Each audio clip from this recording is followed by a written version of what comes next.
Cricketer Nasum হোসেনকে নিয়ে শুরু হয়েছে নতুন বিতর্ক। বিশেষ করে তিনি নাকি তার বাবাকে দেখাশোনা করছেন না, এই অভিযোগ করে বাবা তার গণমাধ্যমে নানা রকম কথা বলে যাচ্ছেন। তার বাবার দাবি, শ্বশুরবাড়ির লোকজনের সঙ্গে ভালো বিহেভ না করায় তাকে বের করে দেওয়া হয়েছে। বিশেষ করে খাবারের সময় নাকি তিনি কি করেছিলেন সেজন্য তাকে নাসুম বের করে দিয়েছে বা বের হয়ে যেতে বলেছে, তখন তিনি চলে আসছেন এবং সেখান থেকে এসে তিনি একটা বিয়ে করে আলাদা করে সংসার পেতেছেন এবং গার্ডের চাকরি করে সেই সংসার চালাচ্ছেন।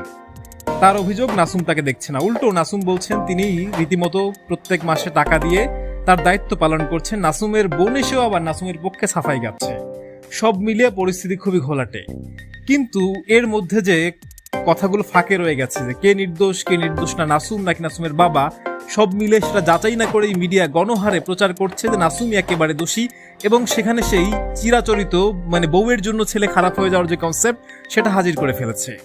সব মিলিয়ে নাসুমের ক্যারিয়ার থেকে শুরু করে তার যে ভাবমূর্তি সবই একরকম ঝুঁকির মুখে পড়েছে, আলোচনার মুখে পড়েছে, সমালোচনা হচ্ছে।